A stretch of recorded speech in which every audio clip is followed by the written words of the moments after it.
Who here is unfamiliar with this manual? This is the Toastmasters Competent Communication Manual. Now, all of you having joined Toastmaster, I'm sure you are here to improve your speech skills, correct? The Competent Communicator Manual is an excellent resource for improving your speech skills. It is organized into 10 modules, each of which works on a specific speech skill. So, today we will be starting a series of videos organized by our illustrious VP of PR, Michelle. Each video covering one of these speech topics. These will be a series of 2-minute videos. I will be doing 3. Today, the icebreaker, how to organize your speech, and research your topic. To start off, the icebreaker. How many of you are new members who have not yet done your icebreaker? How many are old members who have done your icebreaker? So this section is obviously primarily for new members, but I think for old members it can also be useful to you. Did you know that in Pathways you can also sign up for multiple paths? And at the beginning of each path we'll do another icebreaker. So everyone pay attention. The icebreaker section. It is a little unlike the other modules in the CC manual, in that it is not necessarily about a single speech skill. It is more there to get new members familiar with standing on stage and delivering speeches. But I think the icebreaker section is still very useful, in that it covers actually a wide variety of basic speech skills and does it in a very good way. For example, let me tell you about my first icebreaker. I came to San Francisco Mandarin English Toastmasters as a guest. The first night I was blown away and it said, I would like to sign up right away. So I went to one of our glorious officers and signed up. And then and there, our VPE at the time, Hannah, asked me, would you like to do your icebreaker next week? And I said, sure. And she said, would you like to do it bilingually? And I said, yes. And so then, of course, having a week to go and not having given speeches before, I fell back on skills I already had. I started writing out my speech like an essay. I wrote and wrote and wrote. I eventually came up with a couple of topics. One, I wanted to talk about why I was joining Toastmasters. And 2, I want to talk a little bit about my background at work and personal, and how this would help me there. So I wrote it out as an essay and sent it to my mentor, Wenpei. Can you guess what the first piece of feedback I got back from Wenpei was, having written? She told me, you need to cut down your speech. It's about 4 times too long, I would say. Right? This was one of the things actually covered in the icebreaker section of the CC manual, is narrow down your topic. Talk about 1 or 2 things, otherwise you will definitely go over that 4 to 6 minute time window that we give you for the icebreaker. So that was lesson 1 that I could have learned from the CC manual had I read it.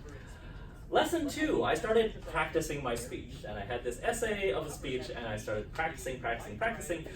About the 10th try, I felt I had most of my points covered, but I realized one thing, was every time I got to the second paragraph, my words would change. Which, immediate regret, why did I write out this big essay? I edited it and everything, I cleaned up all the words to get them just so, and I found that when actually delivering the speech, half of it was improv. Well, this was also in the manual. You won't need to memorize the body of the talk, since these are topics you already know. What should I memorize? Beginning and end. Start strong, end strong. So, there's the icebreaker. It gives you a lot of excellent advice. To close off on the icebreaker, one last thing, which is relax. One thing the icebreaker manual tells us to do is, as you are preparing, as the Toastmaster is introducing you for your speech, take a deep breath. Exhale slowly. This will help your voice sound more resonant and natural. Try it at your next speech. If you have a speech today, if you're coming up for table topics, or if you have an evaluation later, try it then. Try it today. The icebreaker. This was one of the things that, again, if you're interested in this subject, I recommend you read the Competent Communicator Manual. I am way over 2 minutes, so I'm going to speed this up. Part 2, organize your speech. So that was part lesson 1. So to organize your speech, I would say my two biggest takeaways from the Competent Communicator Manual are similar to something already mentioned in the icebreaker, which is start strong, end strong. Memorize those pieces, right? Start with a good hook, end with, depending on what your topic is, potentially a summary of your speech or a call to action. In the middle, though, this is where I actually felt I learned the most from the Competent Communicator Manual, which is there are actually a lot of different ways to arrange a speech. So did you know, have you heard of a chronological way of structuring a speech, or a spatial way of structuring a speech? I'm going to give you a few examples of these. So chronological, this is your basic story with a beginning, middle, and end. Once upon a time, I went to the store to buy bagels.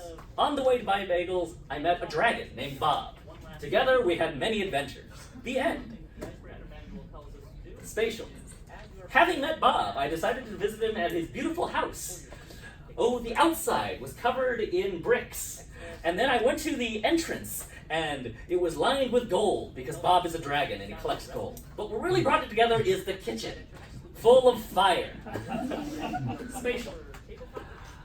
Being short on time, I'm going to rush through the rest of these. There are a number of different speech structures you could select, depending on what kind of point you're trying to make. So causal, cause and effect. So Bob's flowers are dying. It is because he keeps breathing fire on them, being a dragon. Comparative. Bob is trying to choose between two villages. One of them has more gold and the other has more villagers. Being hungry, Bob is going to go after the villagers. And so on and so forth. Topical, problem solution. Again, if you're interested in more details about this topic, I recommend the Competent Communicator Manual. We have several copies we can lend to you. So, finally, research your topic. So here, this is my biggest takeaways from the CC Manual was one, why should you research your topic? And they had an interesting explanation on how to begin. Start by listing what you know. When you start off a speech, you probably have a goal in mind. And with that goal, you probably already know something about the topic. So start by listing out what you know, and then you'll find that you have some gaps in your knowledge, some things you need to fill in before you feel you can really convince an audience. So the next piece is see where the gaps exist, and your research goal will be to fill in those gaps. Now, what is the first thing any of us is going to do when researching? Google. Yes. I know what I'm going to do. The first thing I'm going to do is go on the internet. So the CC Manual has a little bit about internet research, but I think all of you already know how to do internet research. The more interesting thing in the CC Manual I found was they mentioned this thing called a library. Has anyone heard of such a thing? It's apparently a building you can go to with books inside. But even more interesting, in the library there are librarians and research librarians you can talk to who can suggest resources and other avenues of research. So that was my primary takeaway from the CC Manual research portion is the existence of libraries, and talking to people can actually be pretty useful for improving a speech. Again, all of this information is in the CC Manual and in much more detail than I have explained it. So to close out, 3 major takeaways. 1, relax. 2, pick a structure. And 3, talk to a librarian. Thank you, everybody.